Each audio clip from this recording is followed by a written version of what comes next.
I can't believe you followed us, eh? Well, I hadn't even thought about, obviously this car's completely unprotected. Is it deep? Is it deep? Holy shit. Nick, if you're watching this, you need to polish this car, man.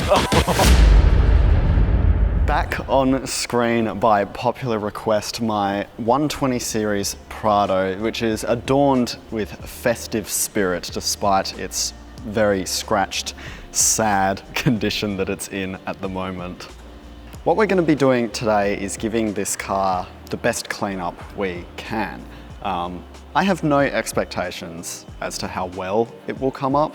It's a used 20-year-old four-wheel drive that's done many off-road trips throughout its life.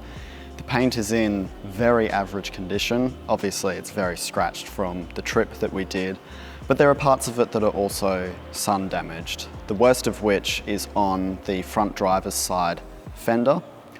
I was chatting to Ronnie about this and we were unsure if this panel had perhaps been replaced at one point in the car's life or not, because the sun damage is only on the fender itself. It stops exactly at the line of the door, and if the damage had been caused from the car sitting out in the sun for a long period of time, that damage would spread, so who knows. We're not really going to be touching that panel much anyway. The rest of the car has really, really bad pinstriping down it from the scratchy tracks, the parrot bush that we were driving past. Part of what we're going to be doing today, and what you would need to do to a four-wheel drive that didn't have a physical protective barrier between the paintwork and whatever bush you were driving through, is that it needs a paint correction. It needs polishing to remove the scratches, to smoothen out the paint as much as possible. The way that works is that the heat and friction caused by the polishing pads and compound, things like that, gently smooth out the clear coat layer of the paint. Now, anyone who's familiar with what that process is like will understand that you can only do that a few times in the car's life. Different cars come with a different amount of paint on it from the factory. As a car gets older, sits in the sun, gets scratched and then polished, things like that, that thick clear coat layer slowly gets degraded over time. So the first step that I'm going to do with you now is we're going to use a paint depth gauge to measure how much paint is on each panel so that we can see what we're working with. Let's take a walk around. All right, so this is the bonnet. This panel typically won't be badly scratched by off-roading, but it is more susceptible to sustaining damage from the sun. If I pop that on here, 94 is actually not bad, to be honest. 98, 100, 100, 117. Hold this up so you can see it. I've hit a couple of different areas of the bonnet, and you can see that the mean or the average of each of those hits is 103 micrometers.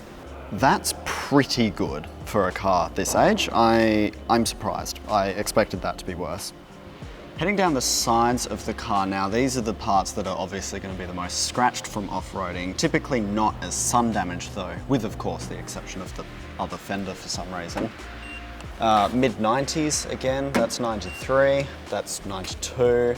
Okay, passenger door, 93, 100, 100, 92, 94, 96. Now this rear quarter panel here, 95, 100, and the top of it is low 100s as well. Similar story with the other side. It's pretty consistent, which is great. Several hits, the mean, the average is 120 on this side, so a little bit more paint to work with on the sides, which only helps us. With of course the exception of this driver's side fender, which measures at low 40s. There's absolutely no way you could polish this even if it had clear coat on it, but you can't because it's gone. The roof and back of the car is a little bit of a different story. The roof is obviously going to be the most sun damaged panel on your average car. The mean across the roof is 82 micrometers, so it's a bit less. It's still enough to polish if you really wanted to. but it's less than the rest of the car. The boot and the back end of the car is more similar to the sides. The average is 94. So overall, to my surprise, there's actually plenty of paint to work with here, which I'm actually really relieved about. Back in the early to mid 2000s, when this car would have been new, cars typically came with between 100 and 150 microns of paint from the factory. Nowadays it's a little bit less because manufacturers are stingy. We've seen some cars, even recently some Fords, that come brand new with only like 70 microns, which means you could only really give it a 2-stage paint correction a couple of times in its life before you've cut through all of that paint. It's not great. The first step for this car is going to be washing and decontaminating it. Nick has told me, unfortunately, I have to take off my tinsel so we don't get tinsel all through the wash bay, which is fair enough. So we'll do that and we'll get started.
So there you have it, the finished product, and I'm seriously hoping it translates as well onto camera as it does in real life. This car looks a lot better than I thought it would, if I'm being perfectly honest. As I said at the start of the video, I had pretty low expectations. I did not have high hopes. I think the reason it's come up so well is down to two things. The first is that the car actually had a decent enough amount of paint on it to be able to be worked with.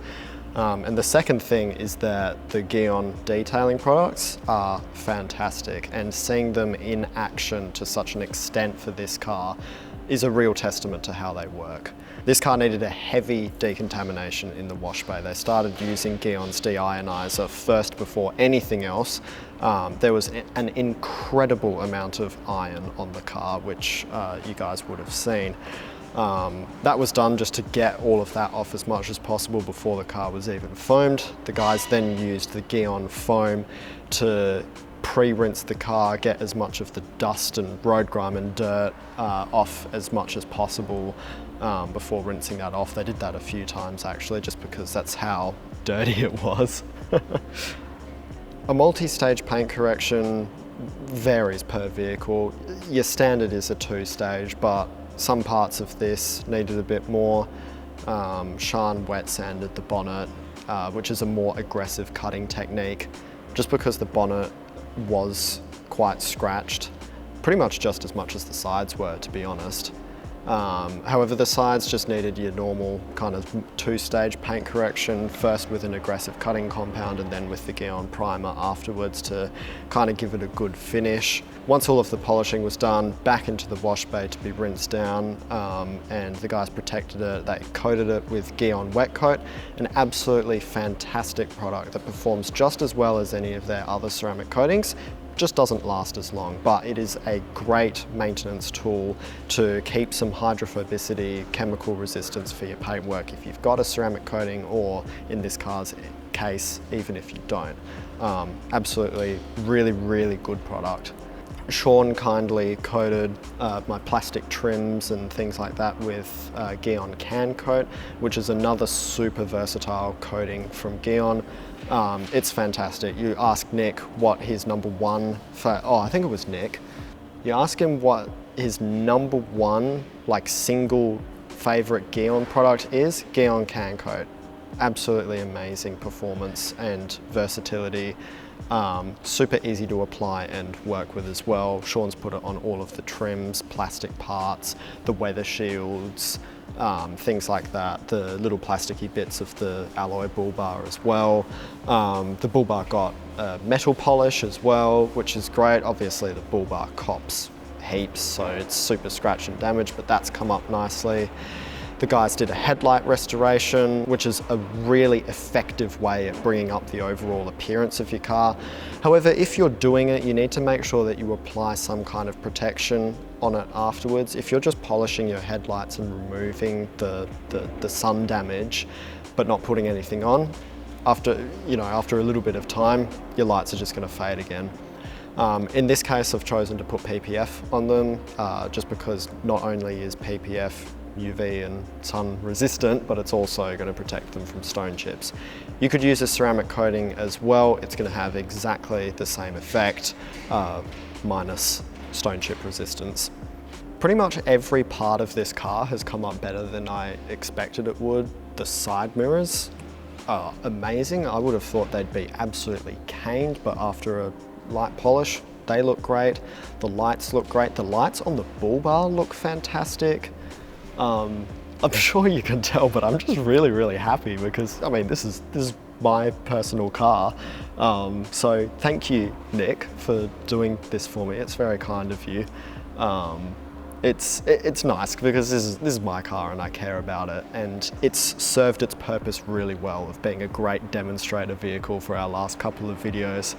It's a great demonstration of why paint protection film is an excellent product, especially for new four-wheel drives.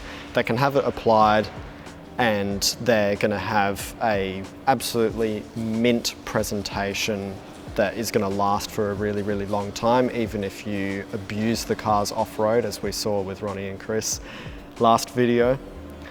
But if you're on the other side of the spectrum, you're like me, you've got an older four-wheel drive or a four-wheel drive that's already scratched, the other side of that coin is there's an alternative. You can polish it if it's got enough paint on it, and you can then ceramic coat that, or then you could choose to apply PPF from there. Nothing's impossible. But having said that, this car is not without its imperfections that remain. It's a 20-year-old four-wheel drive. It still has heaps of stone chips on the front of it. There are a number of scratches that were too deep to polish out. The sun damage is still there, obviously. You can't polish out sun damage. That's the point where the condition of the panel is too far gone. And there's just heaps of wear and tear that mean that a car this age in this condition can never be as good as a brand new four-wheel drive, or a four-wheel drive that has PPF on it or has a coating on it that's had it since it was new. But I hope that this video and our previous video, our Christmas special, has been a really excellent demonstration of the products in use, their purpose, what they're for, and how they work. I hope that authenticity that I've tried to communicate through these last few videos has come through. As always, thank you so much for watching. We really value being able to show our audience what we do and things like that. And we're really looking forward to next year where we can do a number of new and exciting things with our videos and with the business and things like that. So stay tuned. Thank you for your support as always. And we can't wait to see what exciting things will happen in the new year. We'll see you soon.